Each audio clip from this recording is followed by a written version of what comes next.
Simple human sense. Satellite and radar shows a couple of lake effect snow flurries still making their way through the northern portion of our viewing area. Otherwise, most of us just dealing with mostly cloudy conditions this afternoon. Temperature-wise, current readings mainly sitting in the mid to upper 30s, 34 in Lansing and St. John's, 38 our current temperature in Jackson and Marshall. We will rise just a few more degrees as we go throughout the rest of the day, with the chance for snow tapering off across the area, but we are tracking a system that could bring us a wintry mix of precipitation later this week. We'll give you the latest details on that in just a bit. 6 News at Noon starts right now. WLNS is here for you with 6 News at Noon. Robert F. Kennedy Jr., President Donald Trump's controversial pick to lead the Department of Health and Human Services, is on Capitol Hill today for his confirmation hearing.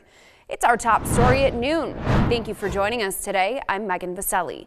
If confirmed, Kennedy, who has spoken out against vaccines, also would oversee the CDC and the FDA. The hearing comes one day after his cousin Caroline Kennedy called him a predator and urged senators to reject his nomination. Natalie Brand is here for you now with the latest from Capitol Hill. Before a packed hearing room, Robert F. Kennedy Jr. took his seat before lawmakers hoping to serve as President Trump's Secretary of Health and Human Services. News reports have claimed that I'm anti-vaccine or anti-industry. I am neither. I am pro-safety. As one of Trump's most controversial cabinet picks, Democrats raised concern about his past comments on vaccine skepticism. Mr. Kennedy has embraced conspiracy theories, quacks, charlatans, especially when it comes to the safety and efficacy of vaccines. But Republicans praised him, saying Kennedy represents an opportunity to improve the nation's health system. Your commitment to combating chronic conditions that drive health care costs will be critical to our success.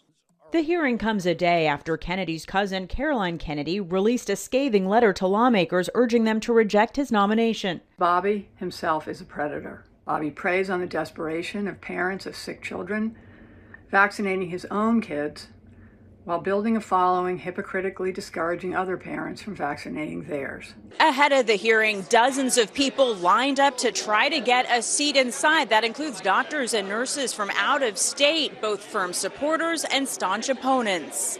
His vaccine skepticism will cause people to not get their children immunized, which will further increase disease in children. I'm very, very, very excited about ending the chronic disease epidemic for children and adults in our country. Kennedy's confirmation process continues tomorrow before the Senate Health Committee.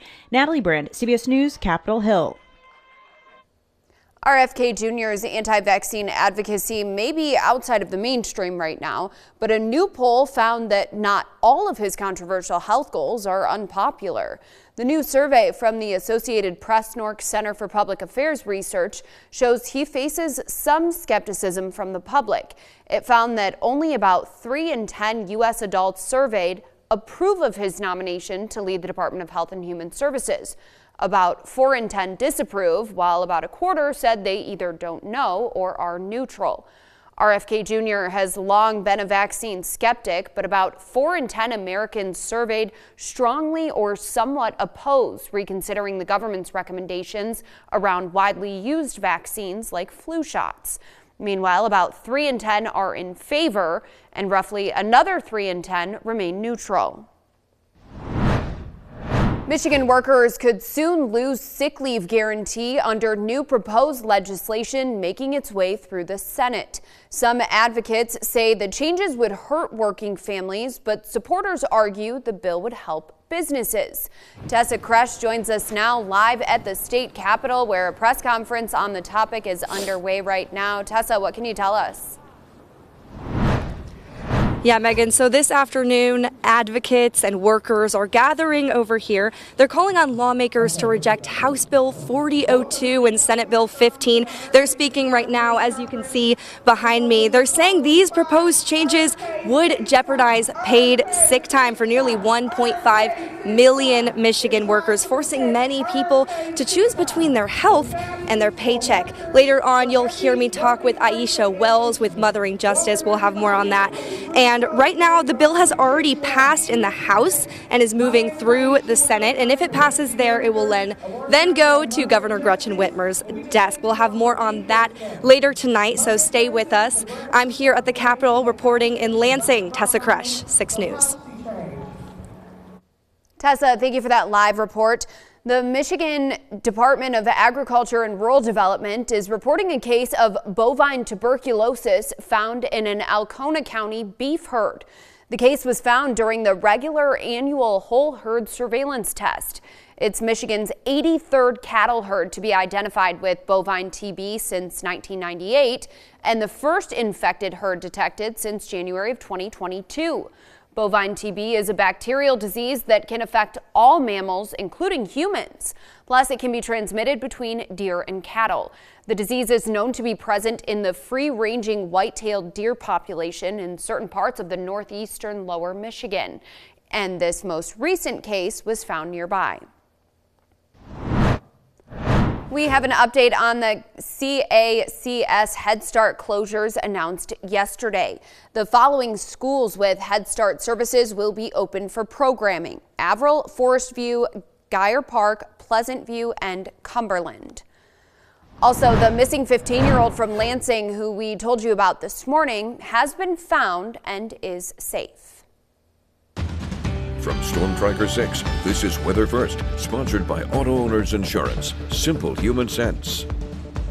The trend of breezy conditions will continue across mid-Michigan as we go throughout the rest of our Wednesday. We've already seen some really impressive wind gusts yet again across the area. Winds gusting as high as 35 miles per hour over in Grand Ledge, 31 in Lansing and Hillsdale. The lowest wind gust that we have from our sensors is 27 miles per hour over in St. John's. We'll hold on to these breezy conditions as we go throughout the rest of the day. Winds continuing to gust between 20 and 30 miles per hour.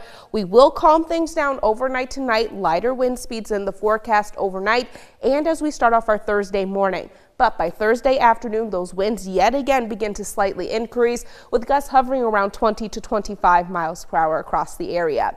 Outside right now, satellite and radar shows one small band of lake effect snow off to our north that is already beginning to diminish. Currently across mid-Michigan, most of us looking at dry and mostly cloudy conditions, but we will be able to break apart some of this cloud cover as we go throughout the rest of the day as this area of high pressure moves just slightly closer to our region.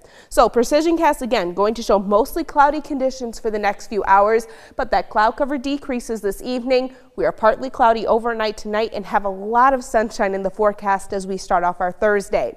Thursday afternoon, cloud cover increases across the area ahead of our next area of low pressure, which is going to start off with rain as we move into the later portion of our Thursday morning and into early Friday morning as well. But as we go throughout the time frame for our Friday morning commute, we will eventually make the transition over into snow. Now, I will mention there's still a lot of uncertainty and disagreement with a couple of our computer models on this system. The biggest questions that we have is just how far north this snow is going to extend, exactly where this rain and snow line is going to set up across mid-Michigan, and if we could potentially see a very brief period of freezing rain as we make that transition over from rain into snow. I will mention if we see any freezing drizzle across the area, it is going to be incredibly short-lived, but it will be right around the time frame for our Friday morning commute. So we're going to continue to keep an eye on that and of course keep you updated on air and online. Outside right now, plenty of cloud cover in place across the area. Temperatures 34 degrees in Lansing, winds 13 miles per hour, dropping our wind chill temperatures down into the mid-20s. Still a couple of breaks in between the cloud cover over towards Grand Ledge. Good news, no wind chill to speak of as of right now. Current and feels like temperature both sitting at 35 degrees. Over in Jackson, again, widespread cloud cover in place. Winds currently out of the west at 15 miles per hour, gusting as high as 30 earlier this morning, with that current wind chill temperature sitting in the upper 20s. Our final stop in the city of Hillsdale, temperatures 39 degrees, winds gusting up to 31 miles per hour thus far. We will make it up to a high in the upper 30s across the area today, but similar to what has been the case for the past few days, because of these breezy conditions, it is going to feel a lot cooler. Our 6-day forecast shows major temperature improvements for tomorrow, thanks to all that sunshine that we're going to start the day off with. Temperatures topping out in the low 40s as we go throughout our Thursday. That's ahead of that system bringing a rain and snow mix on Friday. A very chilly start to the weekend. We are dry and mostly cloudy on Saturday. High temperatures in the upper 20s. We balance that out with another high in the low 40s, but it does look like there's going to be a very slight chance for another wintry mix on Sunday. As of right now, only 20% chance. How fun. I know it is a lot for us to track, but hey, it makes it interesting. Yeah, it sure does. Yes, it does. You know, it was pretty windy, but the temperatures are warming up, so we got to throw something in there. They're warming up, then cooling down, then warming up. Michigan winter, we love it. Kendall, thank you. Coming up at noon, we're taking a look at the current price of eggs and why it's spiking. So keep it right here, 6 News.